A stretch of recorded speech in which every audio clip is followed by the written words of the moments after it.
This conference will now be recorded.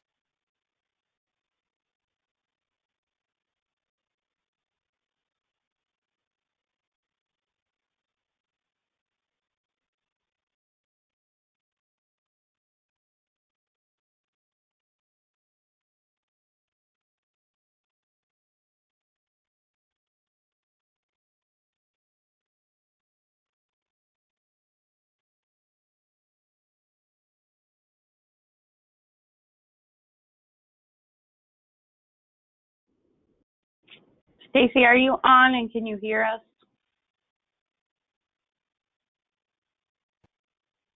Yes, I am here and now I can hear you. Okay. I think we can go ahead and start, and hopefully Lower Lights will join us. I think we spoke with all of you at the last meeting. I know some different representatives from each health center have been jumping on since this is sort of an extra call that we've been asking you to attend, but we appreciate you taking time today to talk with us. Dr. Dana is on as well, and I think we can go ahead and just get started. Hopefully you can all see my screen. We just kind of threw together a quick agenda, mostly for my notes to remind me what we've talked about during these meetings. I think I just wanted to go around and let everybody say hello and what health center they're from, just in case there's anybody that has forgotten who everybody is, since it's just our name showing up on the GoToMeeting.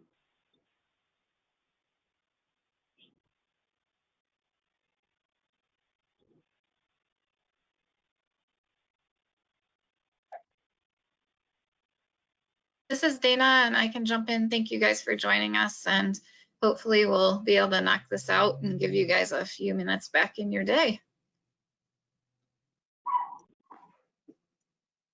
I'm Cynthia. I'm from the Health Center at Faith Mission.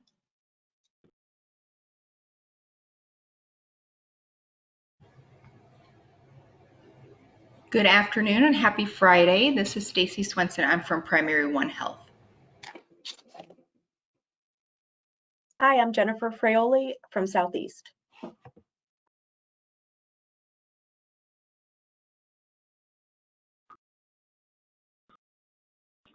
Sandy, it looks like you're unmuted, but we can't hear you if you're introducing yourself.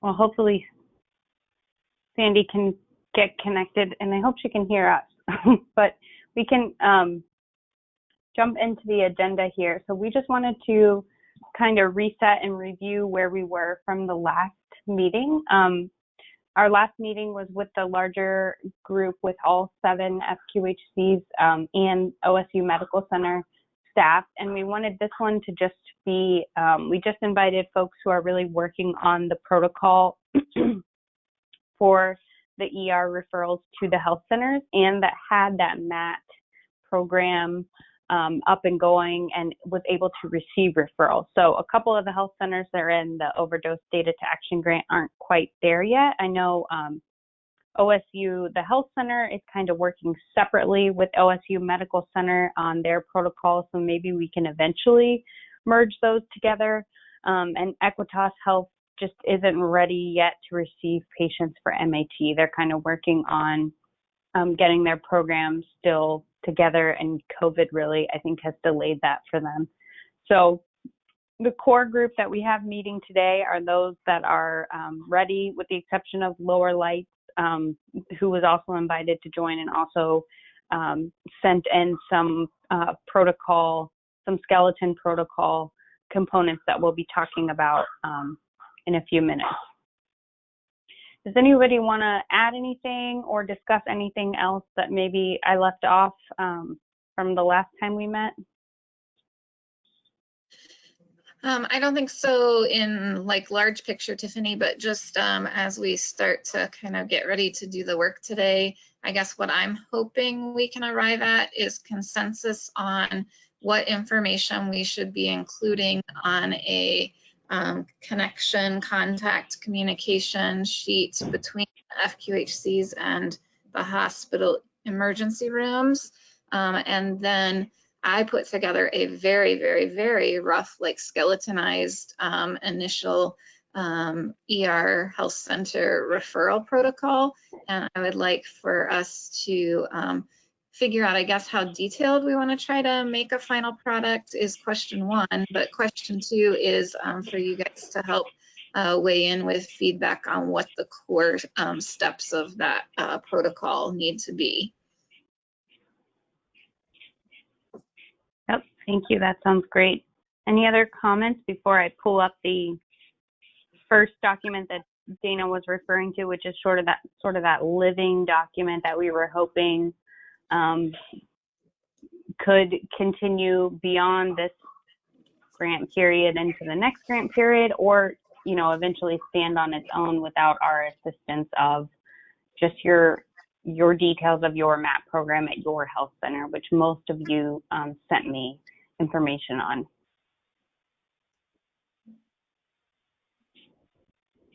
All right, well, feel free to jump in at any time and just unmute yourself. I'm gonna pull up that document first, I think, and then we'll go into the protocol that Dr. Dana kind of put together with all of your, combining your protocols into one, I guess. So this is what we received from you all. I don't think, Jennifer and Sandy, I received anything from you. I know you sent in your larger, more, actually, I guess you did maybe send me a protocol or a procedure that I could pull some pieces from in here. I didn't realize that until just now. Sorry. But I did. This is Sandy. I did send this doc. I sent what you asked for. Okay, I'll go back and review. The one thing that that Dana was just referring to is we don't have any piece in here about the bridge script or prescription information about coordinating the Suboxone and how to do so. So I don't know if anyone has ideas on if that should go into this sheet. Go ahead, Dana. I think that needs to be part of the hospital information. So this, like, hey, the front side in my mind is the FQHC information that the hospitals are primarily going to use. The back side needs to become the hospital information that the health centers are going to primarily use.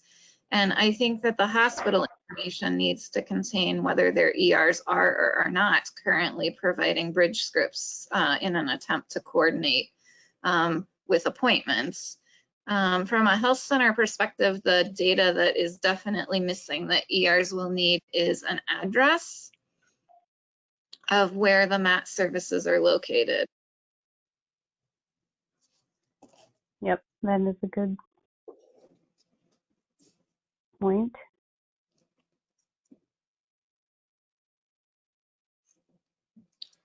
Anything else that anyone sees right off the bat that could be modified?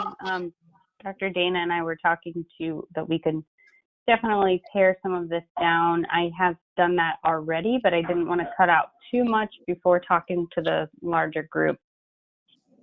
Can you scroll down, Tiffany? I just want to see how lower this information looks, because one of the other things,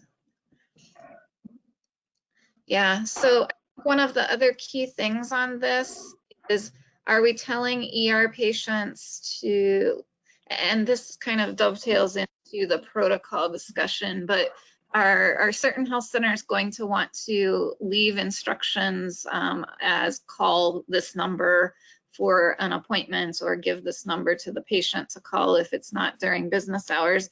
And other health centers may want the instructions to be tell patient to walk in. Like, I think we have to clarify, are we going to have health centers doing walk-ins and other health centers doing calling? Are we going to try to adopt anything that looks more uniform in the methodology of how the patient gets their first appointment? Dr. Dana, to piggyback off, to piggyback off of what Dr. Dana said, here at Southeast, we have behavioral health walk-ins as well as MAT walk-ins, and it would really be helpful if we could clarify when we're telling patients to walk in, to ask them to be specific about what they're walking in for. Just because we've had some folks end up at a behavioral health intake, and we like to be able to clarify it to really get them where they need to be as quickly as possible. Yeah, so I think that's exactly what we want from you guys. We want the specific, what you want the ER to tell the patient so that we can put that on here. Like tell patient to walk into 16 West Long Street at 11 a.m. on these days, and ask for a mat walk-in appointment or whatever. Like we need that granularity for this to be as helpful, I think, to all of us as possible.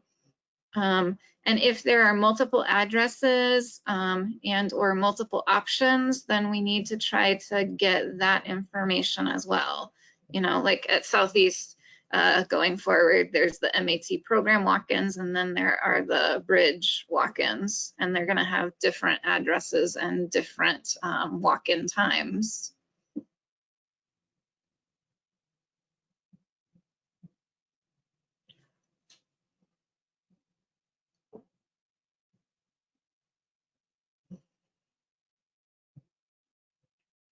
So I think if you guys could keep brainstorming as you're looking at this.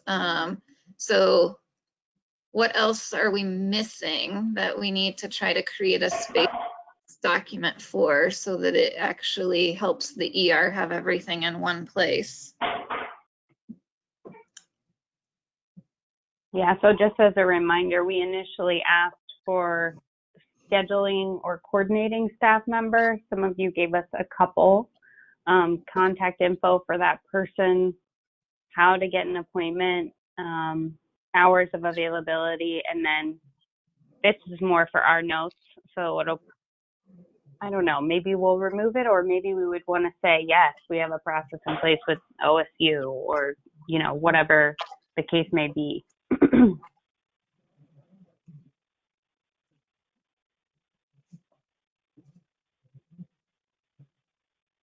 This is Sandy. I have a suggestion. We've talked about this before. With REACT already being in a lot of these EDs, that process might want to be in place with the hospital or REACT. Because often the hospital, they're busy and they just want REACT to follow up to support the person in getting to wherever the physician wants them referred. That's a great point, Sandy. So are you saying that once we kind of get this together and we've all agreed upon it, including those in the larger group that aren't with us today, are you saying that you want to make sure that REACT has access and understanding of this in addition to the point of contact at the hospital emergency room? I think they need to, because again, if the ED is busy, we often are invited to talk to the person, and depending on what the person wants, we'll facilitate. So if they want to do a walk-in at a clinic, we would facilitate that. Okay. With the peer, with the coordinator. Okay, and likewise, on the back side for the side that you guys will use more, which will give you points of contact at the hospital emergency rooms and other information once you brainstorm what you want. Should we put some REACT information? That might be a good idea.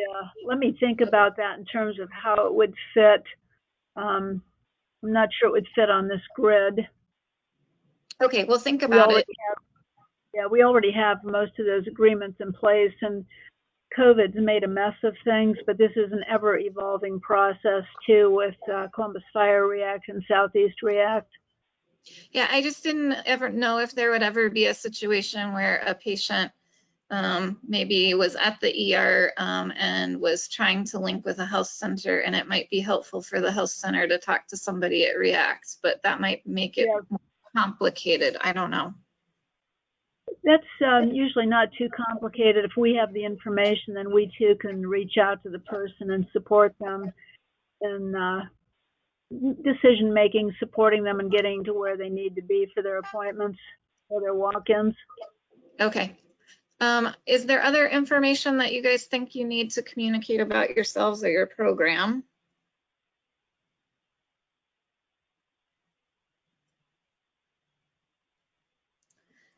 could you guys flip kind of your mindset and think about what are the buckets of information that it would be helpful to have from the hospital emergency room? We had talked about listing their MAT point of contact, email and phone number information for that person for each emergency room. Are there other things beyond that?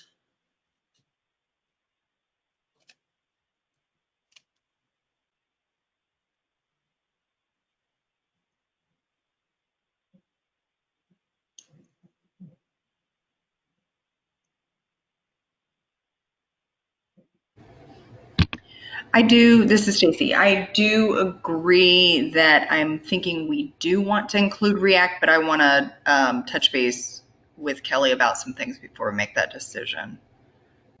Okay. Any other brainstorms quickly? If not, we can move on to starting to look at the very skeletonized protocol, and that may trigger some other thoughts that pertain to this document.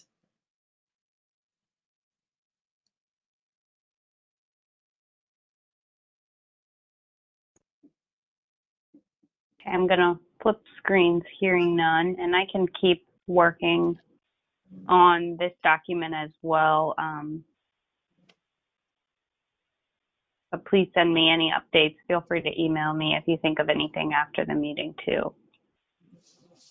Yeah, and I think once we give everybody in the larger group opportunity to give us what we need for that document, I think Tiffany and I will take a look at it kind of from a quality control standpoint to make sure that it looks complete for everybody. So again, this is very short, and just to kind of get us going. The first element is a current list of FQHC MAT programs and contacts / new patient instructions will be kept along with current hospital MAT program contacts. So that is the document that we were just looking at and working on.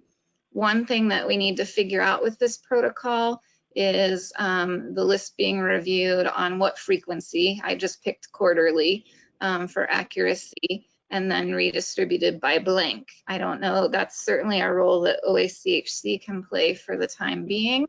I don't know if it's sustainable like forever.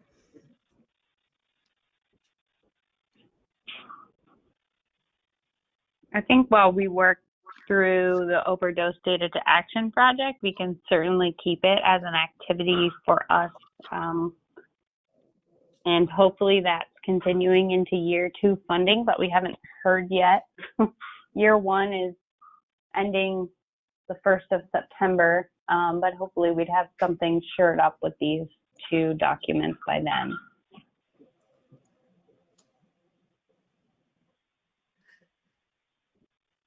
So does anybody have any commentary about the frequency of review or the methodology of review or distribution? I do think we can use this grant and are all talking together while it lasts as a way to do that, but certainly open to hear feedback or other ideas.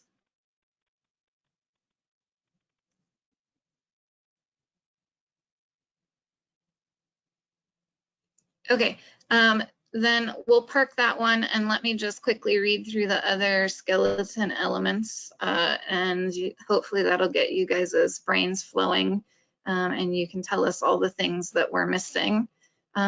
So I see this starting in the emergency room with the ER working with the patient, or REACT, I guess we should say, working with the patient to identify the closest or patient's most preferred FQHC program. And then the patient would be given the appointment instructions off the list from that FQHC. We'd like to get to the place that the ER provider will give us a Suboxone bridge prescription until the date or approximate time of that FQHC appointment or walk-in. The ER will call / email the FQHC contact to notify them of the attempted linkage referral.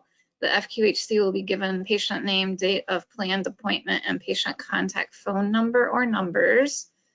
The FQHC will place the ER patient into their schedule, noting that they are an ER referral in the schedule details. FQHC will follow normal appointment intake process and connect ER patient to MAT meds as soon as possible. And I guess I'm putting that in there because I'm trying to prioritize it being a medication and provider appointment that kind of drives this as opposed to the assessment part. And I don't know what all complications that presents and or how doable it is. But again, like trying to make sure that on the first encounter with the patient, if they successfully show up, that they are getting their needed medication. FQHC will call/email ER contact back with status is linked, i.e. showed up for appointment or was a no-show. All appointments with ER referral in their details will be followed up on by Matt RN or coordinator, and that's really more you guys' internal process to pick things up from here to let the ER contact know the status of kept or not kept. And if not kept, ER continues to attempt to reach, or the FQHC continues to attempt to reach the patient ×3. Those were just kind of some of the starting elements, but you guys can totally pick it apart, and we want to try to work on the thing that creates the least amount of extra work and the least amount of kind of redundancies.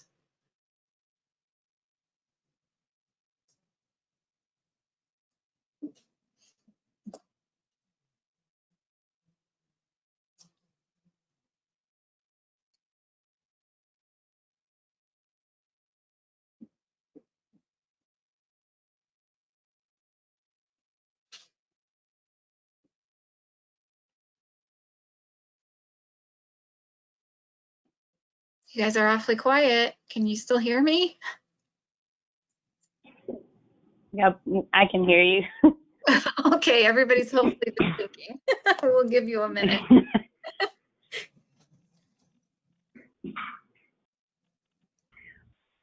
One of the things I've thought about with this program, and particularly the referrals from the EDs, we ask EDs to refer for a lot of things, including primary care, to the FQs when people have no primary care provider. Would there be any sense on this form in having a checkbox that the person might also be interested in primary care, has primary care needs that are not met? That could cause some ED people to be more likely, I think, to make a referral if they see that it would be comprehensive. Sure, you're talking about not so much on the protocol, but on the FQHC form, like a checkbox or a box about primary care being available and new patients for primary care being accepted? Yeah, correct. Because again, a lot of people use the EDs. They don't have any connection with any primary care. The ED may note that they need wound care. They've come in for other things, and it would be interesting to me if this were a bit more holistic, if the ED physician could also check a box that says this person may be a candidate for primary care.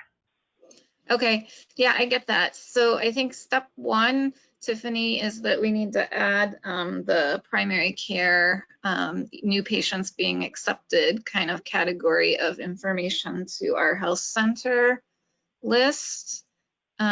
So I wasn't really in this process. I was trying to make it so there wasn't a paper form that anybody was handling, but maybe there needs to be a paper form, Sandy. I don't know. I don't know. I just know that the EDs sometimes get so busy that they just want to move people through, and they will have other people take care of whatever's needed. But this could be an opportunity to do more of a whole care process. Sure. Maybe we could add to the third kind of step in this protocol, the one that starts with ER will call/email the FQHC to notify them of the attempted linkage and referral. Maybe we can add that the FQHC will be given patient name, date of planned appointment, and patient contact information, but we could also say like something about whether the patient needs to link for other services, including primary care or something, so that it's prompting, Yeah. the process would prompt that information to be communicated to. And in some ways, we found that adds or supports harm reduction because some people are willing to come in for other services, and the discussion about bridge or mat can continue to take place. Okay, yeah, that's a really good point. And so then it would be on the health center if the patient doesn't show up for that MAT appointment that they're expecting them for. It would be on the health center, MAT coordinator, nurse, whomever you're assigning it to, that's going to make the attempt to contact the patient 3 times. Yes. It would be up Yes. to them to know that the patient needs other things and offer that linkage if they are able to reach the patient.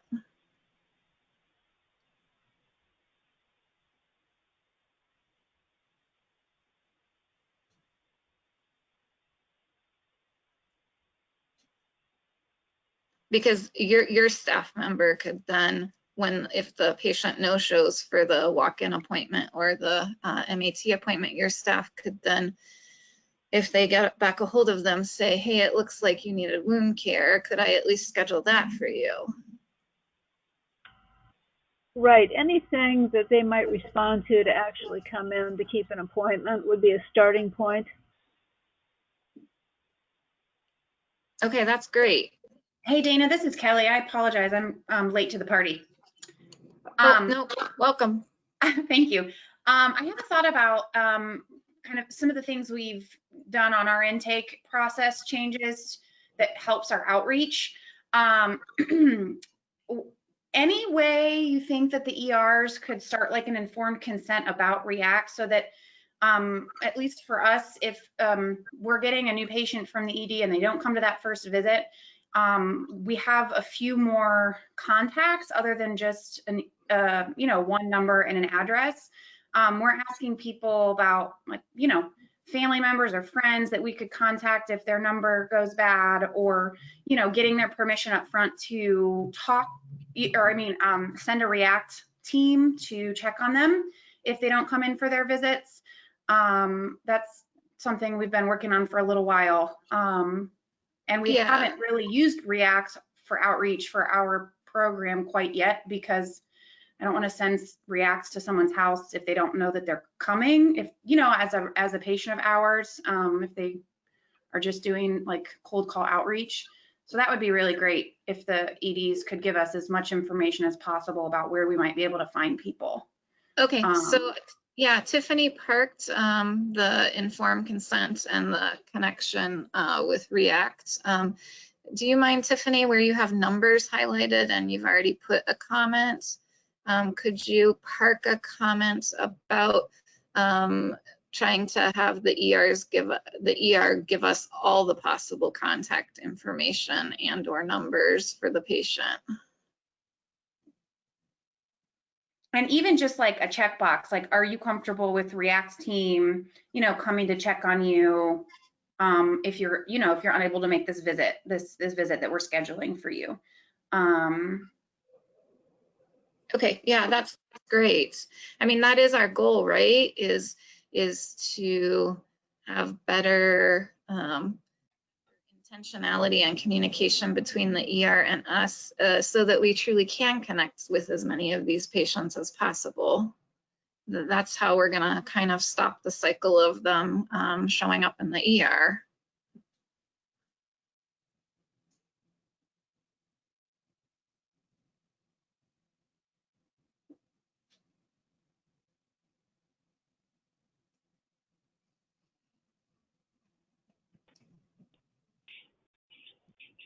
I mean, this may be a conversation for another day, and you guys may have already talked about this, but trying to get information about what has led them to show up at the ER, because if they've recently been discontinued their buprenorphine from their provider for whatever reason, the ER is their only option, really, especially if it's after hours and they don't really know about REACT or Whitehall.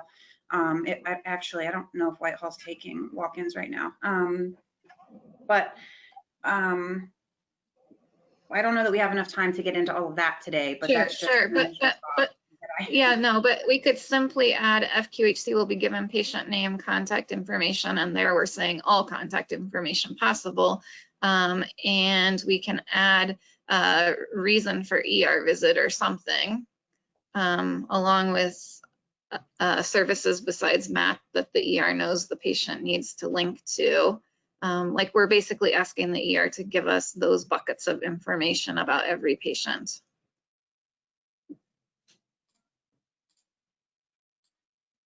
Sorry, what was the last thing you said, Dr. Dana? Does the ER know if they've been on a medication? No, I was adding what you've already added, which is, does the ER know the patient needs to link for other services and what services? So you could just, yeah, here. You've already got it over there, so we can finesse this offline. We can reword this. Yep. Yeah.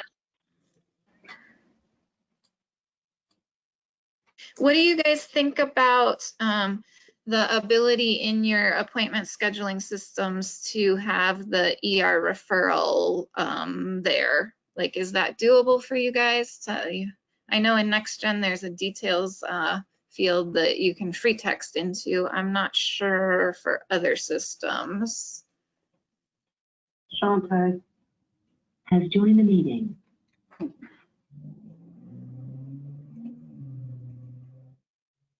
Do you guys think it would be doable for the most part to find a way to keep in your appointment books that these are ER referrals?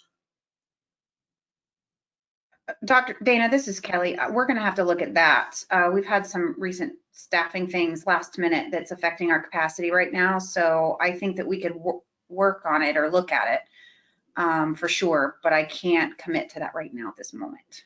Sorry. That's okay. That's okay. We'll maybe like circle back. What about Faith Mission? Do you have any idea?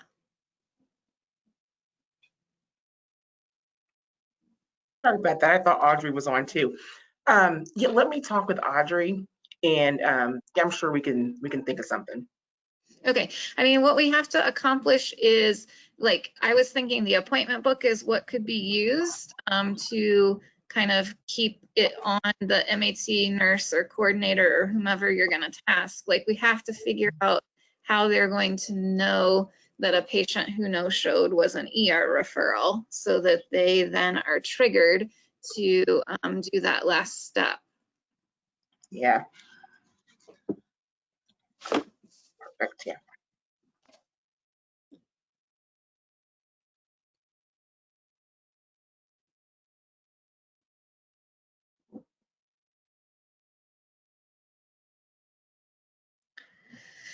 Do you guys see steps that we're missing, things that we aren't thinking of?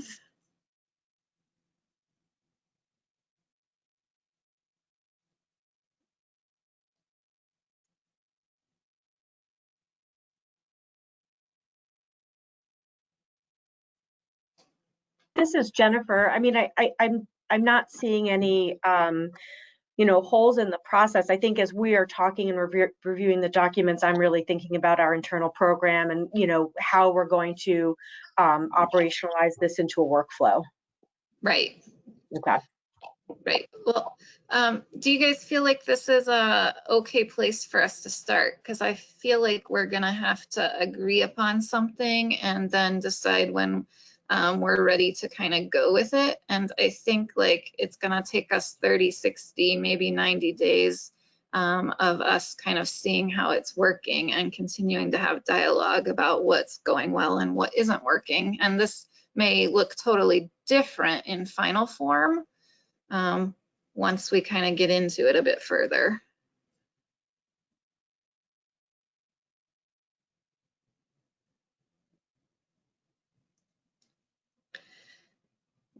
But do you guys think this is an okay kind of starting point for a process? This is Stacy. I absolutely think it's an okay starting point. And I apologize. I know I haven't been as involved as Kelly has, and she has another meeting that is pretty important right now. So have we talked to anybody at the ED? Like, do they know what they need on their end? Because I know they Yes. each kind of operate differently in terms of I need a phone number or I need to just fax stuff. So, Okay. so we have talked to OSU, so this hasn't gone beyond, and we probably will pilot Gotcha. with OSU, and then the hope is, you know, when we get 90 days of learning Gotcha. under us, we would like to help you guys broaden the same process and protocol to the other emergency rooms so that it's all somewhat unified. But yes, OSU ER kind of told us what they need and what their barriers are. So we definitely tried to consider that in this initial process. Thank you, Dana. This is Tiffany. I'm happy to send this to, I know not everybody from your teams, and like I said, Lower Lights wasn't able to join. I'm happy to send it to the group as well as it is with our comments and see if anybody wants to add any other comments or vet it through any other team members, if that's helpful. Yeah, Tiffany, I think that would be great. And maybe if we can send, like once we clean up the list document from the conversation earlier, if we could send that out too, so that, and highlight like we need addresses because that was missing, and highlight that we need the specific instructions that you want the ER to tell your patient that they're sending to you. And we wanted to add the primary care new patient access bucket because I do think that being on there is a great visualization to keep in front of the ERs. So maybe we could send both things out for the list to become more final with your additions and revisions, and for you guys to have the protocol reviewed by other team members to give additional input. That would be awesome.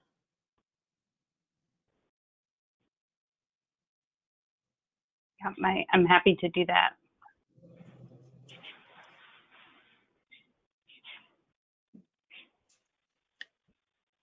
So Tiffany, I'm just clarifying with what you're typing there while you're typing. We aren't going to be asking, does the patient need primary care services? What we want the health center to complete is our new patient services and new patient appointments. Oh, sorry. Available for primary care. I'm on the wrong sheet. Yeah, it's okay. Or do you have availability maybe, or open appointments? How do you guys want that to be worded? I think we can just say accepting new primary care patients, yes or no.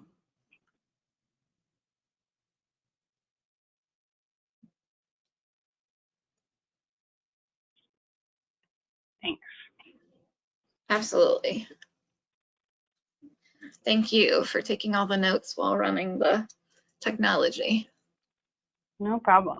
Anything else? Because we were just sort of revisiting this. I wanted to bring it back up that anybody had thought of.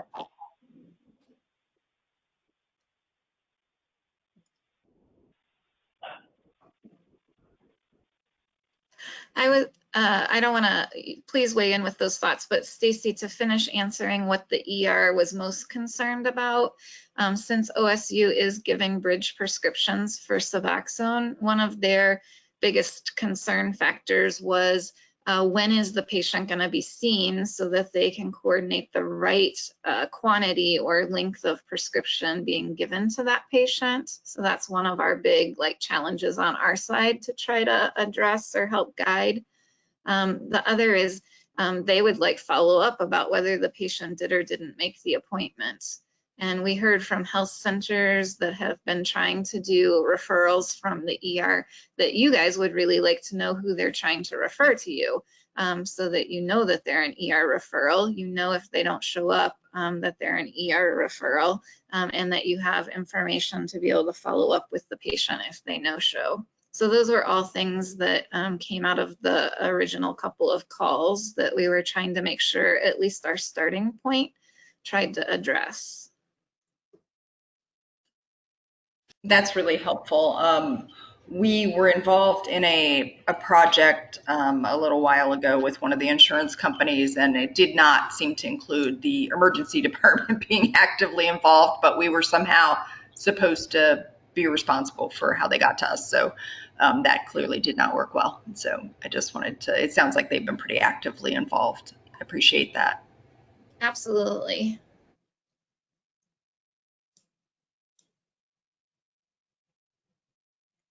So other thoughts or things that you think we need to think about?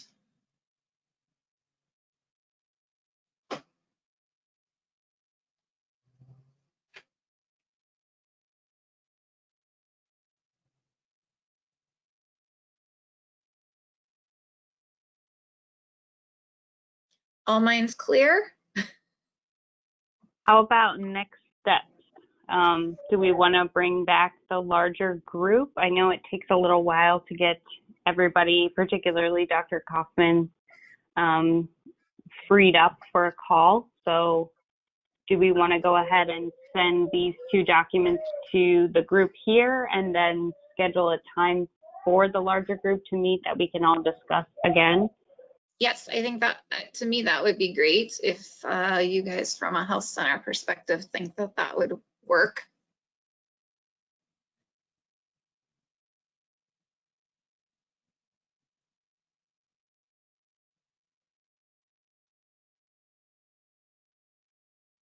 That sounds great.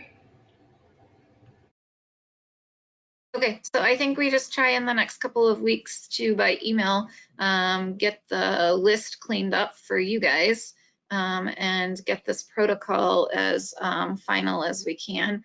And then maybe Tiffany, my guess is it'll be probably 4 weeks out anyway before we can coordinate with Dr. Kaufman. We try to schedule in about 4 weeks for us to be able to show this work to OSU as well as to the couple of health centers that weren't with us today. And then we can talk about a start date and next steps towards actually trying to go live with it. That sounds good. I will get these documents to you guys. I'm gonna, like Dr. Dana said, I'll make some of the edits that we've talked about today so that it looks like a clean version again. And then feel free to review or track change or whatever your team would like to do and send back to me if you have thoughts in the interim. And then I will get the doodle poll out as I've been doing for the larger group to convene again. And we do have an all health center meeting coming up, I think the 2nd week of August. So we'll have another touch point that we can certainly have this as a topic on the agenda for that group too, just to remind people to look at it and review it. Tiffany, this is Sandy. Could you check, because I did complete the information you requested. Let me know if you or your staff don't have it. Yep, I will, Sandy. I know I got some protocols from Dana. I didn't see an email from you, but maybe one of your staff sent it. So I'll go back again. I sent it. I responded to each area, each program, so I sent it. Okay, I will look for that. And if I don't have it, I'll shoot you an email. Okay, I may have sent it to someone other than you. I don't know who made the request, but I responded to that person. It should have been me with Dr. Dana CC'd on there, but okay, I'll go back and see. I'll search my email with you, Tiffany.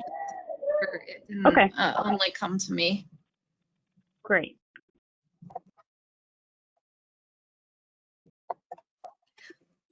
Awesome. Well, thank you guys so much. I think that this is going to be a super important thing for our health centers, the community, and thank you guys for being patient with us as we try to work through it. Thank you. Thanks for your time, everybody. I will be emailing you soon. Have a good weekend. Have a good afternoon, everyone. You too. Thanks.